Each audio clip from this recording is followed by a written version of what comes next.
everyone, and welcome to another episode of GodSaw's Turnbuckle, the wrestling video podcast I run over here on YouTube.com. Yes, we still haven't found another place to really do this, mostly because I'm not picking an audio area, like an audio distribution at this point in time. So we're sticking over here on YouTube because we stick with the video at least decently well on this side. So yes, the wrestling video podcast I run over here on youtube.com on the GodSaw's channel.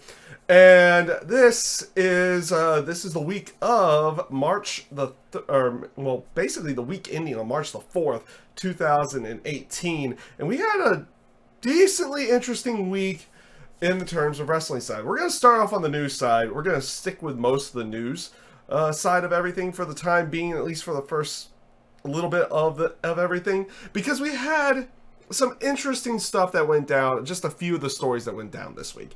For one, there were a lot of it was highly reported throughout the entire on Tuesday that there were a lot of people from Fox in attendance for Smackdown Live, which included, you know, we had a Fox Sport, one of the heads of Fox Sports, and a few other people. And honestly, that's not the biggest news. We know about the whole aspect of Fox potentially trying to garner a TV deal with WWE. We know that's a potential. We know that that's there. We know it's around. But, you know, negotiating can't truthfully start. In the terms of truthfully start, I mean, like, no numbers can be talked until spring of next year between sides, whether it be NBC, who own the USA Network, or Fox, you know, who's now owned by Disney at this point in time. At least I think that's how it works. Unless it was just the Fox Cinema that's owned by Disney. I'm not 100% certain on that one. All I know is that Disney owns Fox in some way, shape, owns one of the variations of Fox in some way, shape, or form. On that side of everything. So if it is true that they own the network to go along with that, there's a chance that WWE could be tied in with Disney? That's a different story. The main story about this one was a certain somebody, a certain someone who was in attendance along with all of them, and he works for Fox Sports. As a matter of fact, he's on Fox Sports Radio and does have a TV show that has his radio show get aired on Fox Sports as well, I believe. I'm not 100% certain on which network he's actually on, but he used to work for ESPN, and his name was Colin Cowherd. And for people who don't know Colin Cowherd, I'm in this I like him but I don't really like him type of deal. I think his intake on sports and everything is very unique. It's very analytical. It's very more business. It's more of a business-like feel to him. He sees more things in the terms of the things making money, everything on that side. He wants the sports to make the most amount of money that they can, so that's why he wants the best teams and everything on that side. He doesn't care. He loves dynasties, where most people don't love dynasties. He absolutely loves them because it's what makes money for the sports. So I've always had a liking in the terms of how he views his sports and everything on that side. Now, in the terms of wrestling, there's a reason why he's not liked by most of the older wrestlers. We'll leave it at that one. And a lot of older wrestling fans to go along with it, because of the remarks he usually says, not only just because of fans, but other things that he had done on his radio shows in the past. There's the infamous one where he calls all the fans booger eaters after WrestleMania 32, where he said it over Twitter, but also after the CM Punk pipe bomb as well, to go along with it, the pipe bomb promo, to go along with that. Those are honestly nothing compared to what and how he had treated a certain passing. And it was Eddie Guerrero's passing, a matter of fact. When he had passed away, he had gone on the air to a point that he felt like Eddie Guerrero's passing in any way, shape, or form wasn't even worth a mention in newspapers. Now, granted, when this was being done, newspapers were still a thing. Internet blogging, everything was kind of becoming new, and newspapers were still kind of a thing, and TV was like the big deal to go along with it. So he had this. It was boggling his mind that a guy who was beloved by so many people in the terms of the wrestling side, who's also in the terms on the entertainment side and in sports as well.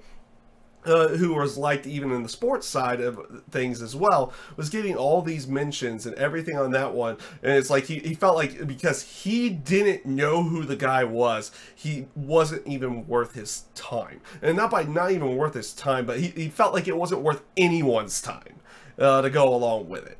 So here he is.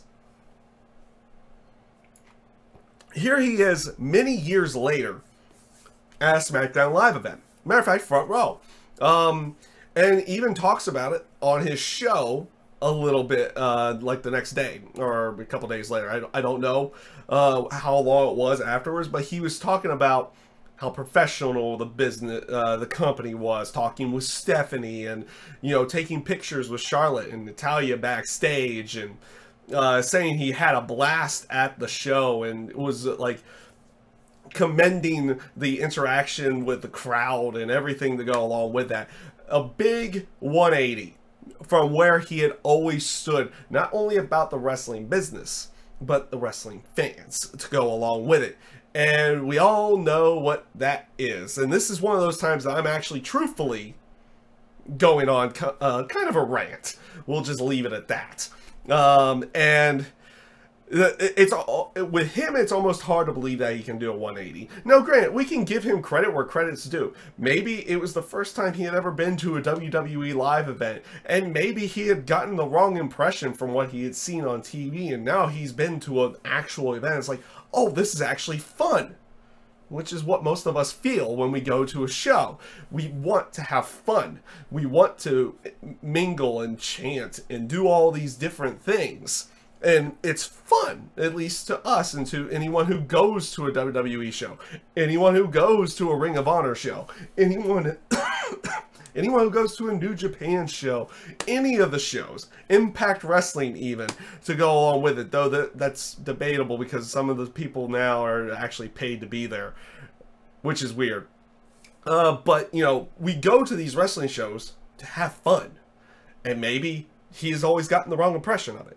We don't know on that side to go along with it. But for him to go off and, the things he had said, especially the stuff about Eddie Guerrero's passing. He even made mention about this with the Ultimate Warrior as well, when he had passed away, just calling it drug-related nonsense and just like shove it under the rug, don't even bother with it type of stuff.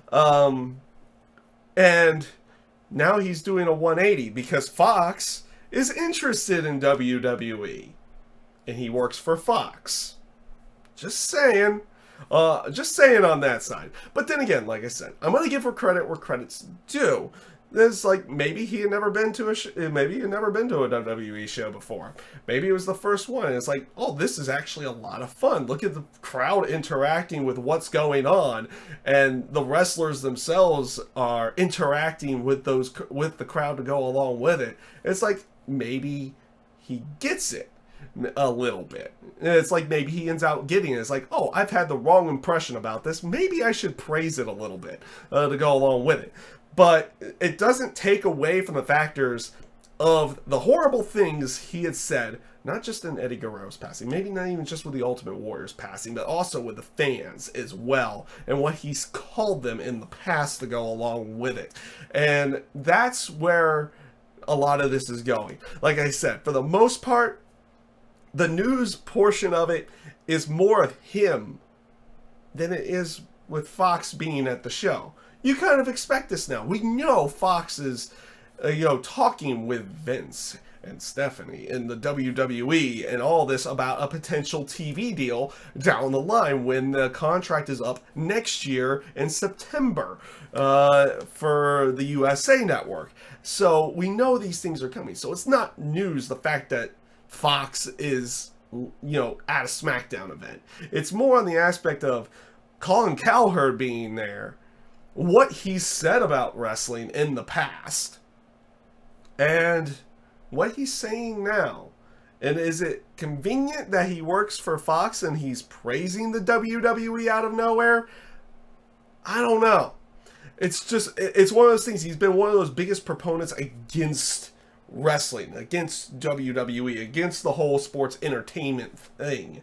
And now he's kind of doing a little bit of a 180 on it. It would almost, like, I'm going to throw another name out there that some people might not know to go along with it, but it would be like Nancy Grace all of a sudden doing a 180 and loving the WWE, which would never happen. As a matter of fact, there's probably a lot of stories of people that would not want to do very nice things to about her, you know, if they had ever, based off of the stuff she had said and all the allegations that she had done in the past. That's a whole different rant for a whole different time, if that even ever comes up in any way, shape, or form. But it is what it is on that side. So yeah, Fox was at Smackdown.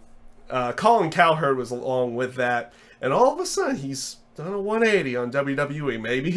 Maybe Stephanie McMahon intimidated him into talking good about the company. I don't know. Who knows where that one is? But he had said some very disparaging things, and now the fact that he's kind of doing a 180 is a little bit of a weird thing.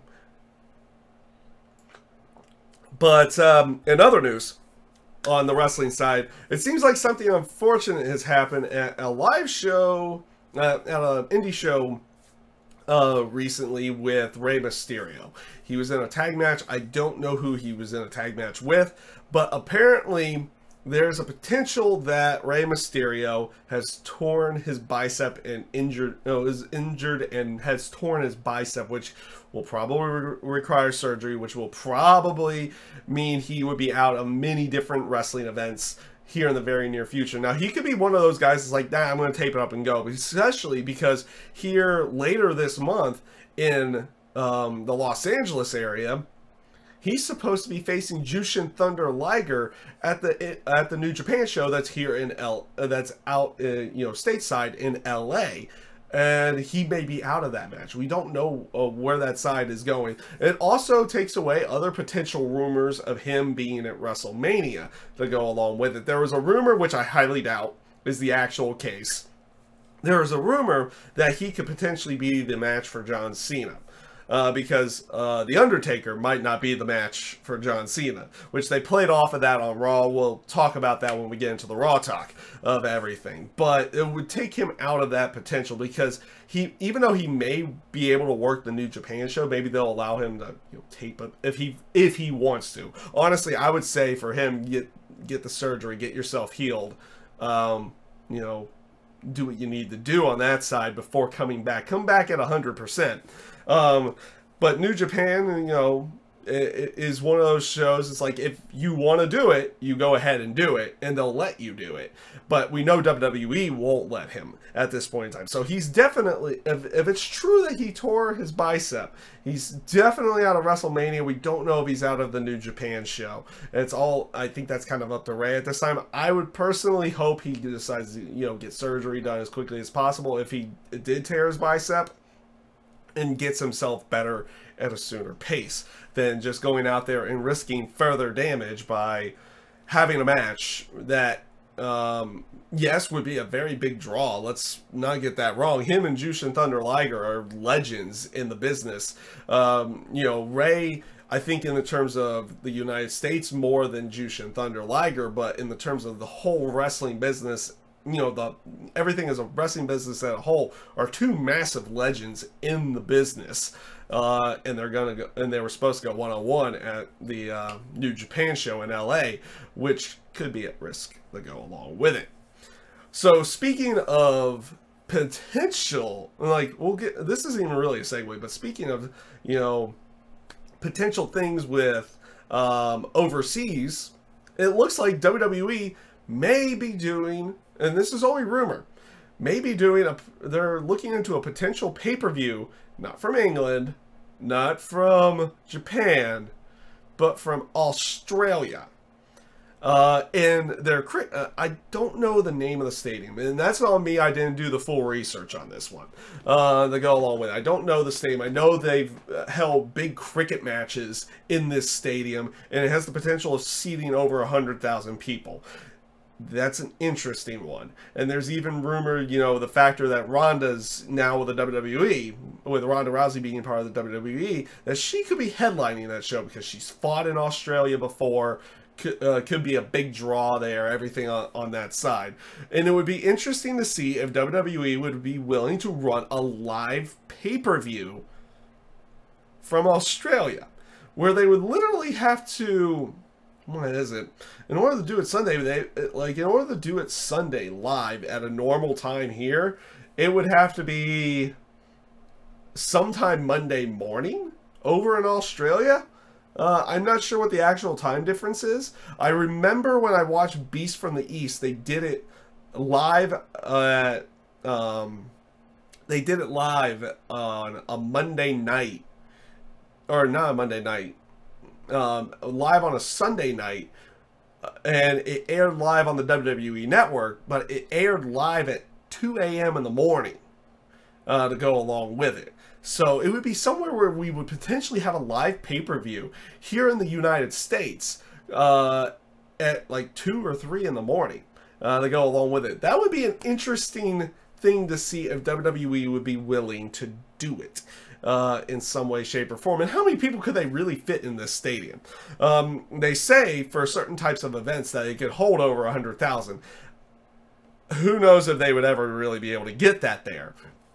I mean, I guess there's always a chance, but it's highly unlikely. But I mean, if they could draw a crowd like they would for, say, the size of the first Alamo Dome Royal Rumble, where it was over 68,000 or something on that side, or even the Alamo Dome this time around where they had like 52 to go along with that, it would be it would be a big number. Even if they don't fill that stadium, it would be a huge number if they could do like something 50 or 60,000. It would be a big number to do that. It'll be interesting to see if they could do something like that in the Australian market.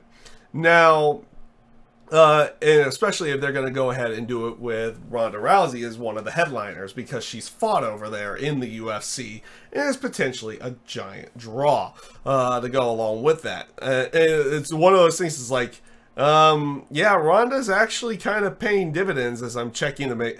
I know it's like 17 minutes into this show, and I'm just now really making sure that I'm getting full audio, which it does look like I am, to go along with it. And I'm going to check we're not dropping frames. Okay. Yeah, we're just checking on that stuff now to go along with that.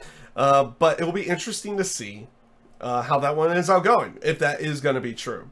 In any way, shape, or form. A lot of this is rumor, and we kind of get to give opinions on that one and everything on that side. So, wrestling news wise, it was an interesting week. Those were just some of the stories. There were a few other ones that I'm not going to get into at this point in time because I don't really know much about it or don't have much of an opinion to go about the whole thing. So let's roll right into it. Let's get into Raw, SmackDown, NXT this week for the WWE side. Though I haven't even really watched the Impact thing yet. I heard what happened on Impact with Eddie Edwards and Sami Callihan, formerly Solomon Crow, but now Sami Callihan again, with the whole baseball bat spot with the chair and it hitting Sami Callihan hitting Eddie Edwards in the head, in like the eye, and breaking his orbital bone and nose to go along with it. I haven't seen it. I don't even know if I really want to see it. It seems like it was even though a very gruesome one, a mistake that wasn't meant to be done. Like, it wasn't something he had malice and wanted to really injure Eddie Edwards with. But that's kind of how I'm taking it at this time. I haven't watched it. I honestly don't know if I want to. It's pretty, from the sounds of it, And from reading it, it's a very gruesome spot, and I'm not sure I want to actually watch that in any way, shape, or form. So that little tidbit out of the way before we get ourselves into Monday Night Raw, which did air, if I'm not mistaken, I'm going to actually bring up the calendar to bring this up truthfully, on February 26th, 2018. Yes, we are just getting out of February now. It's already March, you know, February, shortest month of the year, to go along with everything. And this is, of course, right after the Elimination Chamber pay-per-view. I do have a full review of the Elimination Chamber pay-per-view up here on the channel, as many others do as well. But the show starts off with Alexa Bliss and Mickie James coming out. Yes, they are still going to be to get, you know, they didn't turn on each other in the Elimination Chamber in any way, shape, or form. Matter of fact, they didn't even really get a chance to. The only people who turned on each other in any way was Sasha and Bayley. And that was when Sasha was like, I'm going to grab your hand, Bayley, and help you up here. Let's get rid of Alexa Bliss. Kick you right in the heart and off this pod. Screw you moment. And by that, not a full heel turn. Little hints of heel turns. And they did do something this week as well, which was a very interesting little snippet to go along with it. So Alexa Bliss does come down. She basically starts running down everybody. And we get our first sign point of the night. She finally points to the WrestleMania sign. And, you know, she runs down pretty much everyone with the exception of Mickie. In all fairness, she doesn't run down her new buddy to go along with it. But she goes down, she runs down Absolution. She runs down Sasha and Bayley. She eventually brings up Asuka, which brings Asuka out. So Asuka's there just kind of milling about, doing her thing. And by milling about and doing her thing, I mean, like, she's looking intimidating at Alexa Bliss as Alexa Bliss is trying to cut a promo on her. And she starts talking this whole bit of, you know, how much Nia deserved to be in that match, how you're taking that away from her, and everything to go along with it. This does eventually bring Nia to come out. She eventually gets called out by Alexa to come out there, and basically a 3-on-1 situation. Asuka immediately lays out Mickie and Alexa Bliss in the ring, but Nia eventually does gain control over her, which prompts Bayley and Sasha to run down there and try to make the save. They do kind of, you know, clean house for a little bit, but Nia kind of takes control over them, and Alexa and, you know, Alexa, Nia, and Mickie stand tall at the end of at that portion of the segment. They go to commercial break and they come back. They cut the commercial. They come back. And we're having a 6-woman tag, so nothing really announced. Just, it's 6-woman tag time, so why not? So it was Bayley, Sasha, and Asuka going up against Mickie, Nia, and Alexa Bliss. And lo and behold, it was like you're beginning to think, it's like, oh, here we go. Another 6-woman tag or another 6-man tag or something on that side. It's like, oh, wait a minute. We're getting storyline in this one. We're actually getting real stories that go along with it. And the story was mostly between Sasha and Bayley. Early on in the match, Bayley finally was beaten down a little bit, gains control, takes, I believe it was either Mickie or Alexa, I forget, over to her corner. She was going to do the whole, like, who's she going to tag?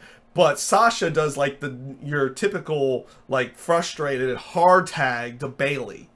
On her back, and it's like she just gets that weird, like what are you doing type of look on your face to go along with it.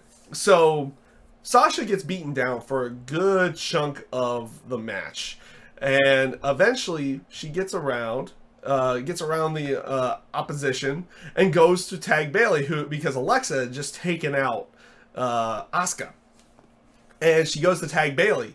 Lo and behold, Bayley decides to, like, refuse the tag, which, if you take a look at the interesting aspect of this, there's no real words. It's only facial expressions that really say anything, because Sasha's befounded that Bayley would do this. But if you take a look at Bayley's face, it's not like she's taking absolute glee and joy about doing it either. It's like, it's not even really a heel turn to go along with it. I mean, it's a heelish thing to do. Let's not get that wrong on that side. But it looked like Bayley was like in pain.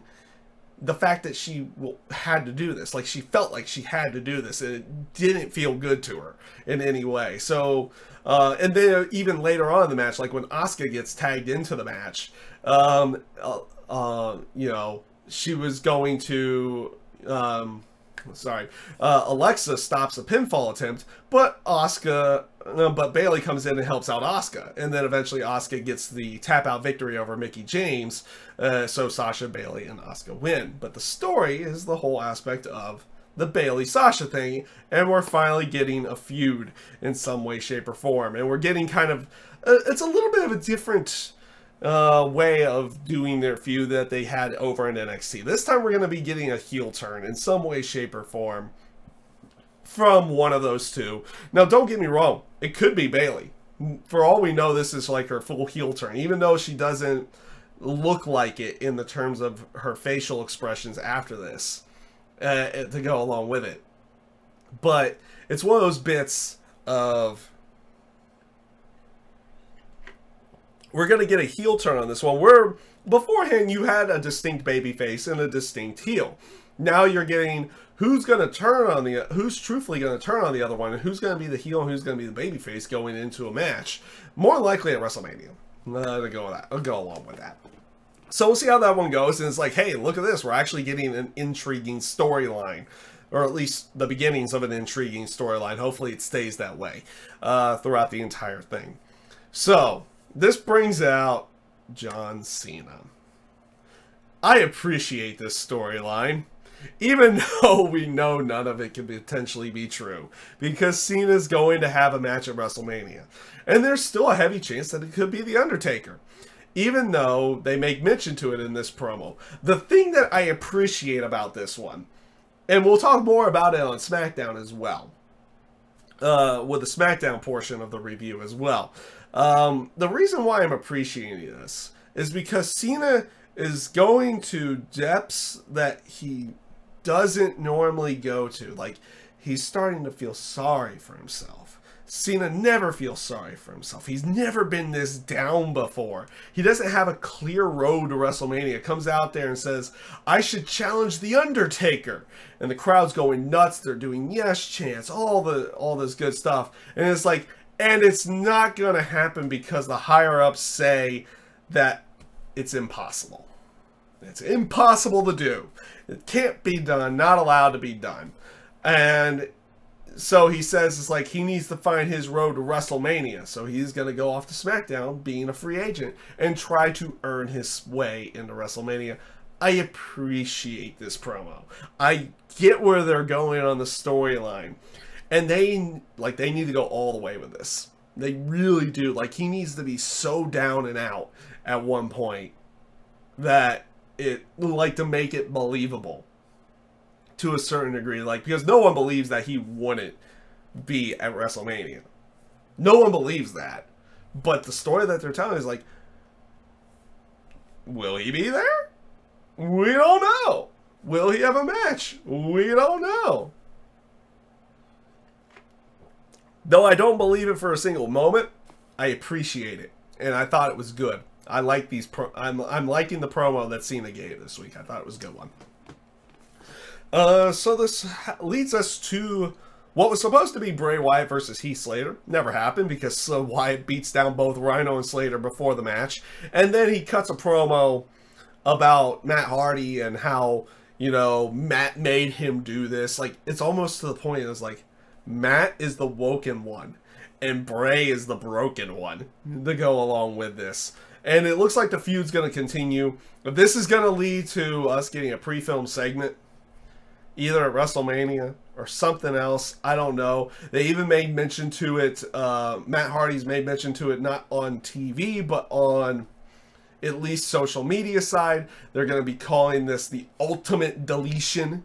To go along with everything, so kind of the playoff of the final deletion, the leader decay, what was it? The Great War that was at Bound for Glory. And then, of course, total non-stop deletion to go along with that. So if it's going to give us a, you know, a pre-film segment from the Hardy compound, I'm intrigued then. If it doesn't lead to anything like that, it's like, why are we still continuing this? I want to see something. I want to see them go that route that, you know, you had with, you know, the House of Horrors, but them taking it a little less seriously at that time. I felt like the House of Horrors took itself a little too seriously, where we've seen with the Hardys and them doing this stuff, they take themselves seriously to a certain point, but they know how cheesy this is and they play off of it. And that's what made those things great back then. So let's see if they can recapture that magic in any way and see if this one could be potentially fun. Hopefully that's what it's leading to. What the ultimate deletion is leading to this big pre-filmed, get everything in there, give us Queen Rebecca, give us King Maxwell, give us Senor Benjamin, give us Skarsgård, the dilapidated boat. Why not? Heck, have Jeff Hardy return as Itchweed to go along with it. To go along with all this. I mean, they have all the trademarks now. They can play off of everything to go along with it. So, let's see what they do. So, after all this, Miz comes out. He starts cutting his promo about, you know, feeling disrespected by Kurt Angle. Because he went into his office earlier in the day. It's like he wanted to know who his WrestleMania opponent was going to be. You know, who would he be defending the Intercontinental title at, the Intercontinental title against at WrestleMania? And all he would get from Kurt is like, it could be it could be your opponent tonight, maybe. It's like he was playing this whole thing. He's like, I don't deal in maybes. I want absolutes. I want to know who my opponent's gonna be. And lo and behold, the person who came out for his match was Seth Rollins, and this is a really good match. This is a really fun match between the two of them. You know, not only has Miz been doing great work in the terms of his mic work recently, but he's doing good work in the ring as well, which is one of those things that Miz wasn't even that big, wasn't even known for all that much by most people, was his in-ring work. But his in-ring work, and I've always enjoyed the Miz's work for a while, but it's gotten even better and better and better over the last year. And you saw it in this match with him and Seth Rollins. It was a really good match. Eventually led to Seth Rollins picking up the victory with a frog splash that was from RVD distance. Like, it was 3/4 the length of the ring. He did a frog splash from 3/4 the length of the ring. Wins the match. Now here's the fun one. As he's celebrating, it's like this great win, hard fought match. Lo and behold, Finn Balor comes out. And it was like out of nowhere. It's like, oh, apparently Finn and Miz were going to have another match. So Miz was going to have another match, and this time it was going to be about Finn. I like how Seth was standing in the ring. It's like, this is supposed to be my moment, and Finn's there doing his pose, and the spotlight's there on him, and he's just like, and out the ring. I like that a little bit. So it does go to the point that, yes, it was going to be Finn Balor and The Miz. Bo Dallas and Curtis Axel ended up attacking Finn Balor before the match, so it looks like it wasn't going to actually happen. The club comes out and makes the save. Now, lo and behold, out of nowhere, instead of, you know, making this a six-man tag like most other ones that they would have done in the past, Kurt Angle comes up on there. He bans Gallows and Anderson and Dallas and Axel from ringside, restarts the match, and lo and behold as well, yes, it was Miz's second match. I do like what Corey Graves was doing throughout this entire match as well, saying it's like, Miz has already had a match. Like, what's Finn proving by winning? Or potentially winning this match? Which he does win, and it was a good match. But they play it off of, like, who's going to be the opponent at WrestleMania for The Miz. I mean, both, like, Corey Graves, or not Corey Graves, but Michael Cole and Coach were like, oh, both of them have a claim. And Corey's like, Finn doesn't have a claim. He just fought a match against Seth and lost that one. And then Finn comes out and beats a person who just lost the match. He doesn't have a claim to anything. So they're playing things like that. I like the fact that they did certain things like this one. So, this brings us to the most interesting part of Raw. And I'm going to give them credit for this one. I'm going to give credit for the WWE on this one, because if they're looking for a way to get Roman over, they may have found it. And man, did that promo that Roman Reigns gave on Monday night was really good. It was a really good promo, and it even felt like he was being sincere, genuine about everything. I love the little snippets that he went out there. He starts cutting a basic. He even starts off as like, oh, it's like, okay, he's just cutting a basic promo, and then all of a sudden he just kind of downs his head, like, man, why am I even covering for this guy? And then just goes off on Lesnar about his contract and how he decided to no-show that night. Like, credit where credit's due, because that crowd was beginning to cheer him with everything he was saying about Lesnar. So they were beginning to cheer him. And did they find something that could potentially have Roman maybe not get over with the crowd, but maybe not get them to just boo him at WrestleMania? Because, I mean, first of all, it was hilarious to think that, that this wasn't a work. Like, there were people who felt like this wasn't a work. The whole aspect that Brock had taken a picture with Dana White and then posted it on the internet, and then the next night on Raw, he no-shows it. Like, for people to not believe that it's, to believe that it's not a work, good job. First of all, like, I see what you're doing there, and it's good. I like it. And just the way that Roman came off in the promo. He came off genuine. He came off sincere about what he was saying. It was a worked shoot promo.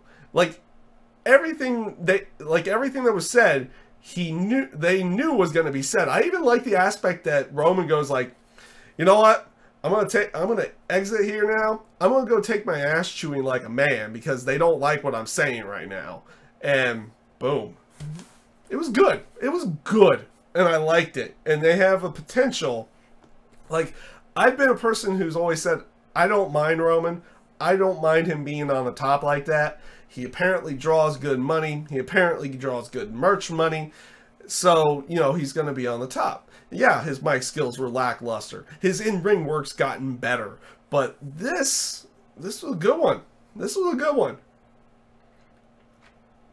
And they got to find a way to keep that momentum going into WrestleMania for the next for the next however many Raws there are before Mania, the next 4 or 5 to go along with that. Now, will they be able to do it? Who knows on that side. But yeah, in all aspects of this one, this was a really, really, really well done promo. So this brings us to a Strowman promo. Before they went out there, before everything went out there, back out to the ring. And basically he was cutting a promo on Elias with an iPhone. So he's doing the iPhone promos and the text popping up on the screen. I'm not a big fan of that. I'm not gonna lie either. I'm not a big fan of that one. I thought I might be okay with it, and it's like, yeah, it's kind of getting annoying on that side. But he does call Corey Graves, or not Corey Graves, but somebody makes mention of Corey Graves, and it was Elias later. But calls Elias's music noise pollution, and basically he was going to destroy him later in the night. Yes, it was going to be Elias going up against Braun. And after this, it eventually brings us to a 2 out of 3 falls match with Sheamus and Cesaro going up against Apollo and Titus O'Neil, and man, did they bury Titus and Apollo in this one. The first fall ended in the first 10 seconds, where they did the whole Cesaro distracts Titus, and then Titus eats a brogue kick, and the first fall was over in 10 seconds. And the second fall, yeah, they had some good back and forth. Apollo is showing some really good work inside the ring. everything on that side, but it's definitely becoming very much apparent that they are kind of... The team was going to be filler in the end. That's all kind of ended up being for them. We were kind of hoping for something good, but we ended up getting nothing out of this one. Sheamus and Cesaro took the second fall on this one, and it was 2 falls to none. There was no real drama to this one. The first fall was fine. I thought it was good. Or not the first fall, but the second fall was fine. It was just that first fall where it was like, yeah, we're done in 10 seconds. It's like a bit saddening there. A little bit saddening there. So after the match, Sheamus and Cesaro basically said, and no one interfered on this one either. But Sheamus and Cesaro basically said there's no one left for them to beat. They've been that dominant because we don't set the bar, we are the bar type of stuff. It'll be interesting to see who comes out to be their opponents for WrestleMania on this one, or just be their feud. Would it be the Revival? Is it the Club? How about the Authors of Pain? I don't know. I don't know if they're doing Takeover they're doing Takeover on that one. That would be actually kind of cool, where they do Takeover the night before with the Authors of Pain, and then Sheamus and Cesaro have an open challenge, and they're the ones that come out. That would be good. The Authors of Pain don't have much more that they can do, if anything else they could really do in NXT. They need to be coming up to the main roster, and up to the main roster soon on that side. So this brings us to Elias and Braun Strowman. This was good. So Elias basically was like, I wasn't going to sing a song beforehand, but after what Strowman decided to say, it's like, you know what, I've got something. He starts talking about noise pollution. So he starts talking about what Braun had done with the double bass a few weeks ago being noise pollution. He says everything that comes out of Corey Graves' mouth is noise pollution. All this type of stuff in there. This does eventually, of course, Braun does eventually come out. They have the match. It doesn't really last all that long. But you have Braun win by DQ after Elias uses a fire extinguisher, basically on him. So he sprays him in the eyes, then uses the fire extinguisher, and then runs away. So he's able to get, so Elias basically getting chased by Braun throughout to the backstage, everything on that side. They run past the limo, and Elias was able to get away. And they don't show who's in the limo on that one. It's just them. So they're kind of just leaving it up to whatever the interpretation is on who is in the limo. You kind of assume it's either Stephanie and Triple H. Who could it really be on that side? So this event, so when they do come out, as this is the main event segment, so Stephanie and Triple H come out. Basically, they want an apology from Kurt for what he had said the night before, and how he was like, and they come up with this excuses like, we found out he didn't have the flu, he had double pneumonia, he had no idea what he was saying, everything on this side. And lo and behold, Ronda comes out, and she has that death stare in her look, like she had that MMA look on her. It's like that person is like, I'm gonna go beat the crap out of, like, I don't know how many people, but I'm just gonna beat the crap out of a lot of people type of look in her as she's storming down to the ring, and Stephanie actually looking intimidated again. And basically Kurt comes out and stops her. It's like, okay, Ronda, I was lying, I need this job, just like, I'm going to apologize, I'm sorry, I had double pneumonia. It was so cheesy yet funny to go along with it. And I like how Ronda's like kind of giving that strange look to him. It's like, are you really meaning this right now? Because I'll break her arm. I'll break her arm right now. I'll do it. Just give me the word and I'll do it. Type thing. So it's like Kurt apologizes. Stephanie and Triple H accept the apology. And it's like they're going to clear the air. And then Ronda's like, but we haven't addressed the whole slap. And I want an apology from you. And Stephanie like gets all fired up and gets in her face and goes like, I'm so terribly sorry for what I did. I don't know what I was doing. You just put my husband through a table, everything. Like, And basically goes to the point of like, before the apology is like, either you apologize or I take your arm and rip it out of its socket type thing. So Stephanie apologizes, and eventually they go to leave, and then Triple H just decks Kurt Angle, and that's how they go off the air. Actually, pretty good segment. I enjoyed that segment. But Monday Night Raw as a whole, I thought was actually pretty good.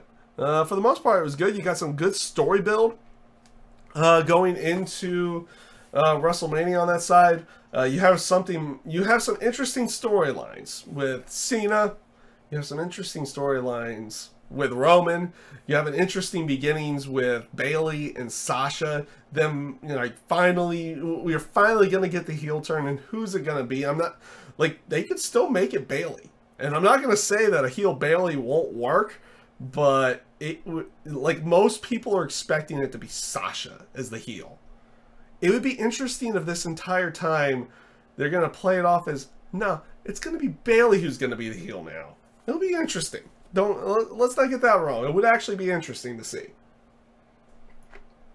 So let's go on to SmackDown for oh, sorry. I'm stumbling over my words now. And I guess also to go along with that, and making it look like that Triple H and Stephanie are going to go up against Ronda Rousey and Kurt Angle. It looks like it's going to be Ronda and Kurt going up against them too. And that could be interesting as well. We'll see how everything plays off on that side. Raw was enjoyable. So let's roll into SmackDown for February 27th, 2018. This wasn't a bad show either. This is actually a pretty interesting one to its own degree. Again, this started with the whole aspect of Cena coming out. He says he wants to earn his spot in some way to get to WrestleMania, and he sees it. It's like he wants the opportunity, and he wants an opportunity to get into the Fatal 5-Way to make it a 6-pack challenge. So this brings out Shane. Shane was kind of going about it as like, so you want this opportunity? Like, what makes you feel like you've earned this opportunity? And it's like, and they go about it, it's like, even though it's like this is the land of opportunity, and it was about to continue on, but Daniel Bryan comes out, and basically it's like, you're right, Shane, this is the land of opportunity. So why don't we do what we do with everyone else? Everyone else had to earn their way into the WWE Championship match. Owens and Zayn earned their way in because of Styles, you know, getting interfering in a #1 contendership match. Baron Corbin and Dolph Ziggler won their respective matches to get in. So why don't we do this with Cena? He has to win a match and then he's in. And he would have to win a match against AJ Styles. Oh boy. So we're expecting an AJ Styles John Cena match to finish off SmackDown. So this goes into a match with Sami Zayn and Baron Corbin, which I thought was a relatively good match between the two of them. On this side, you did have them cutting to, because you have Kevin Owens at ringside with on commentary. So you go backstage and you have Daniel Bryan and Shane McMahon doing their bickering and everything on that side. So Shane leaves for a little bit as Bryan's still watching, and eventually Shane comes back and he just has a box of popcorn. He's like, it's like, why do you have popcorn? It's like, because it's going to be entertaining. And it's like, I just know where this is going to go. And it'll be, so he just wants his box of popcorn to go along with it and watch everything go down. So eventually, like I said, they're having a pretty good match in the ring. They're having a decent enough match with Ziggler and Corbin. But towards the end, out of nowhere, and you just see like somebody jump the barricade on there. You don't know if it's a fan or a superstar doing it, so you just see something just barely jump the barricade, and then all of a sudden Dolph Ziggler's foot meets the back of Kevin Owens' head. It's like, it made it look like he had bounced his head off the announce table and then fallen backwards in the chair. It's actually pretty good. It was just as brutal looking as Kevin Owens' super kick to the back of Dolph Ziggler's head last week that go along with it. This distracts Sami Zayn enough for Baron Corbin to hit the end of days, and he picks up the victory. After the match, Dolph Ziggler hits Baron Corbin with a zigzag and basically was left standing afterwards. And during this whole bit, Shane with the Shane getting the popcorn and everything. Daniel Bryan had left. He says like, nah, it seems like you got this. In this point, he's like, after the match, is like, it's like, you're gonna go check on your boys, and like, nah, I'm gonna leave that to you. You seem to have this under control right now. Is it okay if I go home and see my wife and my baby? It's like, oh, you're gonna go, and they just have like this basic conversation. It's like, oh, you're gonna go see Birdie? Go say hi. It's like, go say hi to to her for me. And he's like, will do. And was out. So he leaves there. This does have Owens and Zayn right afterwards run into Shane McMahon, who still has the popcorn. And it's like, did you just see what happened out there? It's like, yep. He's just popping the popcorn. It was actually kind of funny. As bad as the storyline with Shane McMahon and Daniel Bryan is, this one was actually kind of funny. And I like Sami Zayn's reaction. It's like, it never ends with this guy. It just never ends. And like this one was actually pretty good. I actually kind of enjoyed this SmackDown a little bit more than a lot of the others. Ruby Riott went up against Naomi next. Ruby Riott went over with, which was a decent match. You had Charlotte and Becky on the outside. You, of course, had Liv and Sarah Logan for Ruby Riott as well. They don't really get involved in the match in any way. Though you had Graves like, why are they even out here? Blah, blah, all that kind of blah, blah to go along with it. But they never really get involved. So they're basically playing the same storyline as they were with Charlotte with the Riot Squad. You know, she beat Sarah Logan, then she beat Liv Morgan. So she's like 1 down, 2 to go, 2 down, 1 to go. So now it's 2 down, 1 to go for Ruby Riott. So now she's going to have her match with Charlotte at the pay-per-view for the women's title to go along with it. Like I said, decent enough match. Ruby Riott going over with a Riot kick. I thought it was a fun enough match. Up next, you had Breezango meeting Matt DeMel. The guy, one of the guys who is part of the USA, the made-for-TV movie that they had that was going through the investigation of Biggie Smalls and Tupac's murders on that side of everything. I do like how Fandango corrects him in this one. It's like, it's Fandango. No, it's Fandango. Doing the whole bit of having to correct everybody. This had the New Day come in there. They were kind of explaining them to go, like explaining Breezango to Matt DeMel and everything on that one. I thought this was pointless. It really was. It was pointless, but it was funny. And I found it enjoyable, but it had no real point to it, in all fairness. So this does bring the New Day out to start cutting a promo. They're starting to cut a promo, doing their typical New Day shtick with the Usos about their match at Fastlane. This eventually does bring the Usos out, and they start talking about, you know, how they've never been on WrestleMania on the main show. They have been on the pre-show, but they haven't been on the main show yet. And with the work that they've done this year, if they're not on the main show, then there's something really wrong on that side. But the seriousness of the Usos brought out the seriousness in Big E, because he starts cutting a serious promo on the Usos, like, you know, talking about like last year how we hosted WrestleMania while you guys were at catering, and how they were doing all these different things, how they earned their way to where it was. It wasn't the fact that their daddy, the reason why they had gotten to where they were at to begin with. So they were bringing in a little bit more of the serious side, and I liked it. I thought it was good. It's like the New Day cutting from like this goofy, it's like all about pancakes and the Bootio cereal and the New Day pops and everything on that side, to a very serious side, was a very nice little touch and a little change that I thought was necessary for the time being. After they cut the promo, the Bludgeon Brothers come out. They just all have a stare down. The Usos and the New Day leave. Bludgeon Brothers take control of the ring. They don't have a match or anything on that side. Right after this, you had a Dolph Ziggler iPhone promo.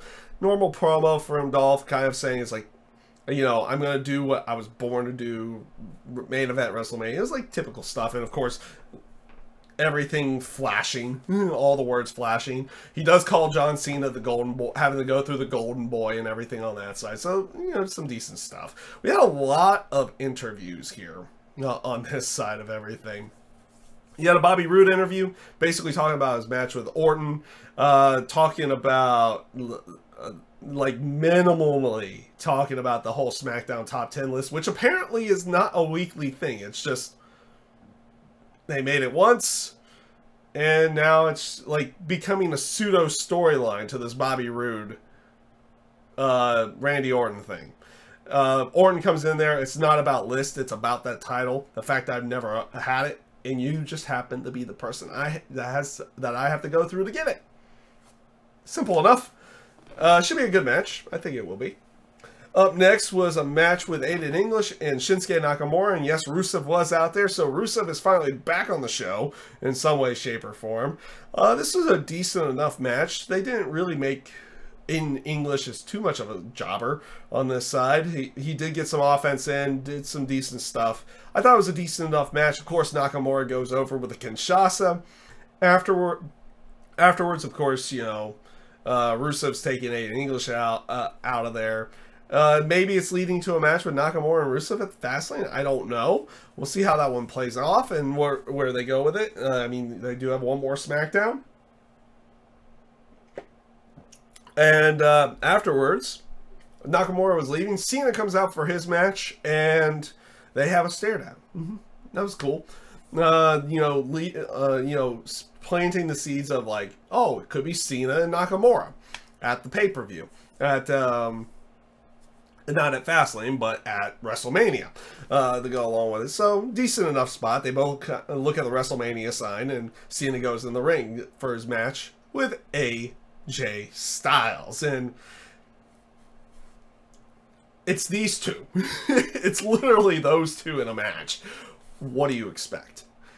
But if you expect anything other than a good match from them two, then I don't know what you're expecting from them two at this point in time. They go out there and they put on another barn burner of a match. It was a really good one.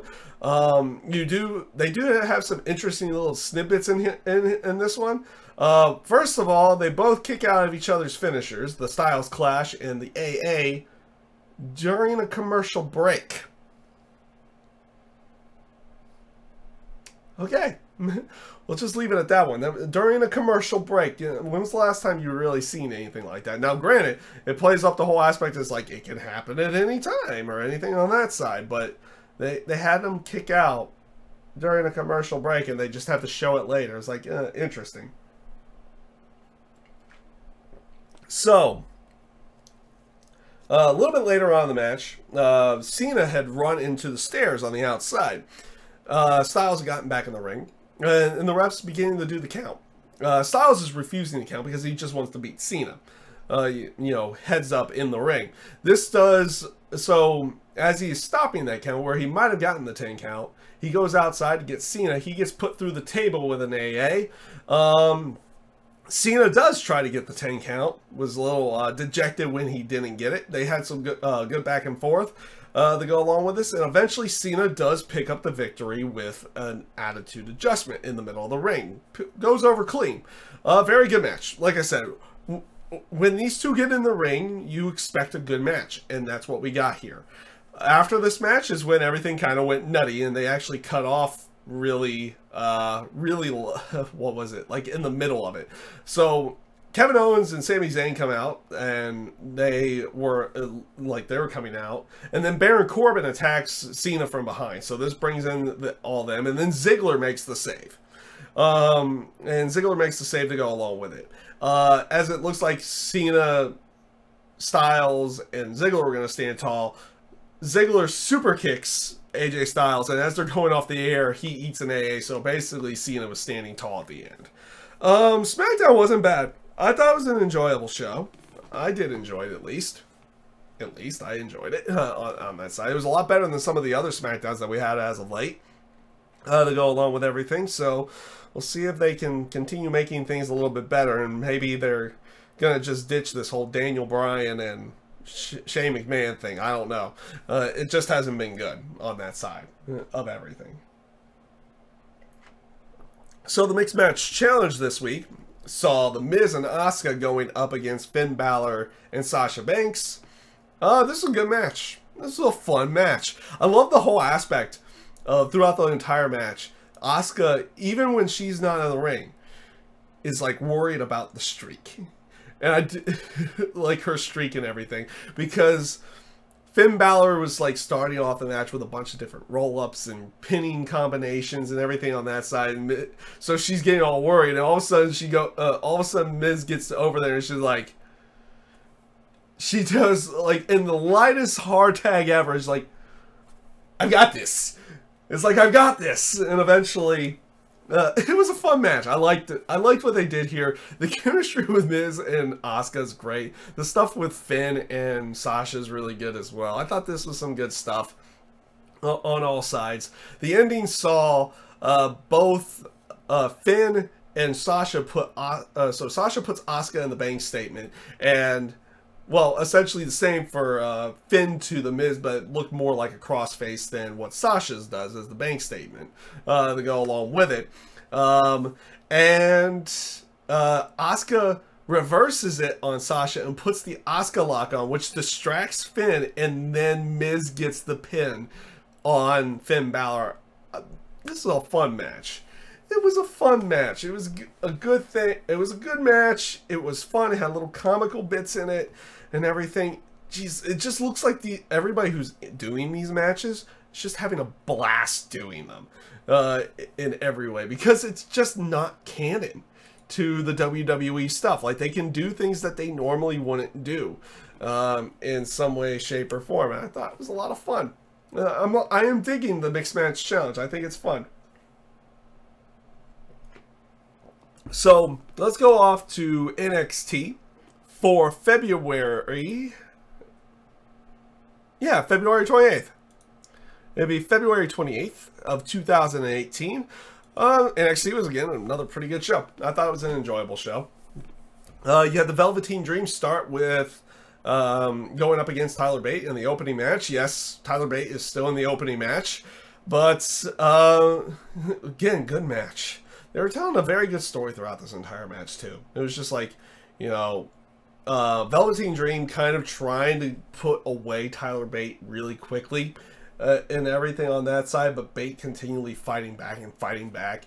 Eventually, Velveteen Dream does go over with the Purple Rainmaker elbow drop. The only thing about it is that he doesn't, maybe it's because of the arena that they're in. Maybe they're like, they don't want to get him super super high up there, but since he's been there, he hasn't really got as much height on the elbow drop as he used to at the beginning. Maybe that's just something that they're wanting to do with that. I don't know, but I've kind of noticed that in his last couple matches. He doesn't get the height that he used to, and maybe it's because of the arena they're in. I don't know on that side of everything. Up next was the Authors of Pain with a promo. You had Paul Ellering basically start talking about the Dusty Rhodes Classic and how the Authors of Pain were gonna, you know, basically run through everything, run through the Dusty Rhodes Classic and get an NXT Tag Team title match for the next takeover. And of course, the AOP is still cutting promos on their own end as well, kind of revamping them for main roster, because there's a lot of rumor that Paul Ellering is not going to be with them on that side for promos and everything on that side. So they're gonna probably have to do their own stuff here in the very near future. Which, you know, even though they're talking pretty much in Samoan on this one, on these promos, they come off as extremely intimidating. So good job on them on that side. But then again, they look extremely intimidating to begin with, so they're just kind of yelling throughout the entire thing, so that it kind of helps out on them mystique a little bit to go along with it. So this leads to Cesaro Bonatti going up against Adam Cole. I like how Adam Cole played up this whole aspect of him winning Future Superstar of the Year for the NXT Awards, which, you know, he actually did. He did win with the whole Twitter vote and everything to go along with that. So he was going like, instead of facing him, he like, the best needs to be in the Undisputed Era, and they started doing the whole T-shirt, like giving him the T-shirt, like, and that's the thing way back when, is like, how did you join a faction? You were offered the T-shirt, and then you put it on, or you didn't put it on. And they're kind of bringing that back here. So Adam Cole basically gives him the t-shirt, fakes having him want to join him in the Undisputed Era. And so it distracts him long enough, distracts Bonatti long enough for Adam Cole to take advantage. He does get a little bit, Bonatti does get a little bit of offense in this one. It was a quick match, let's not get that wrong, on that side of everything. But distractions for Adam Cole, and he picks up the victory over Cesaro Bonatti. Rather quick match. Nothing too spectacular about it. Up next, we had a fun segment. We had a fun segment with the Street Profits. So they were going around interviewing people for who was going to win the Dusty Tag Team Classic, which was basically either Angelo Dawkins going up to Montez Ford and is like, who's gonna win? It's like, oh man, I'm gonna have to go for them. I'm gonna have to go for the Street Profits. It was great. It was good stuff. I loved it. It was good. I'm liking the Street Profits even more right now. So they basically interview themselves. So Montez Ford does it with Dawkins to go along with it. The reactions that they were doing were great. You have to kind of go back and watch it just to see it. I thought it was good. Up next was Kairi Sane going up against Shayna Baszler. This was a pretty good match with everything to go about it. It was an interesting one. It wasn't a very long match, but it was a pretty good match between the two of them. They do have a decent amount of back and forth, and it does, like, they do have it where Kairi Sane looks like she's going to potentially win with the elbow, but gets stopped by Shayna Baszler, who does that bit where she looks like she's going to suplex someone, but then turns it into the rear naked choke, and has Kairi Sane tap out. So she picks up the victory, basically going over to the announce table. And this is like the new thing now. Whenever someone's going to call someone out after a match, they don't get on the microphone. They go over to the announce table and yell at the announcers. We've seen it with Charlotte. And kind of with Ruby as well, a little bit too. We've seen it with Charlotte on the main roster on SmackDown, but Shayna Baszler goes up to them and is like, she's calling out Ember Moon again, but Ember Moon's going to be too scared to face her one more time because she knows that one of three things is going to happen. She's either going to nap, tap, or snap, and then walks off. I thought it was good. I thought it was some good stuff. So this brings us to the main event segment of the night, which was Andrade Cien Almas coming out and gloating over his victory against Johnny Gargano and how Johnny Gargano was gone from NXT, everything on that side. They go along with it. So as they're going to leave, this brings up Aleister Black. So Aleister Black comes out. He starts cutting a promo on, or he doesn't even start cutting a promo on him. As he was about to cut a promo on Andrade, him and Selena Vega were just standing up at the rampway after both of them had cut their promo about getting rid of Johnny Gargano. Killian Dane comes out. This leads to, like, Dane kind of like, you're in my way, I want the title, and they start brawling. Eventually Dane gains the advantage on this one and does leave Aleister Black lying, but it looks like we're going to have Aleister Black and Killian Dane going after a #1 contendership, essentially, for the NXT title. So it should be an interesting one, and I'll be interested to see where they go with this down here in the future. So that was basically on everything on the NXT side. I thought it was a pretty good show overall on there. I found some stuff very interesting. Easy hour to watch of wrestling again. Fake t-shirt initiations for the Undisputed Era. Good match with Velveteen Dream and Tyler Bate. Another pretty good match with Shayna Baszler and Kairi Sane. The Street Profits stuff, I love it. And the stuff setting up for finding out who's going to face Andrade Cien Almas next, not bad as well. It looks like we're going to get Aleister Black and Killian Dane on that side. So overall, pretty good NXT. And overall this week, at least on WWE side, I thought it was a pretty good week of wrestling to go along with it. Overall, I thought it was a pretty good week. So that's basically everything I've got for you this week on for GodSaw's Turnbuckle. Do be on the lookout next week because we'll be doing a weekend preview and for everything. But do be on the lookout next week for some stuff coming to this channel, because Fastlane is next week. It looks like we'll be able to do live reactions again for the Fastlane pay-per-view. So that should be interesting enough as well on that side. And I do have a few other things planned to go along with it. Do expect predictions and probably some simulation matches again as well on my side. So yeah, overall, fun weekend in terms of the wrestling, at least on WWE side. We had some, there was some other stuff, you know, in the independents as well. I didn't really get to watch it. Didn't have the time to get around to watching a lot of it this week.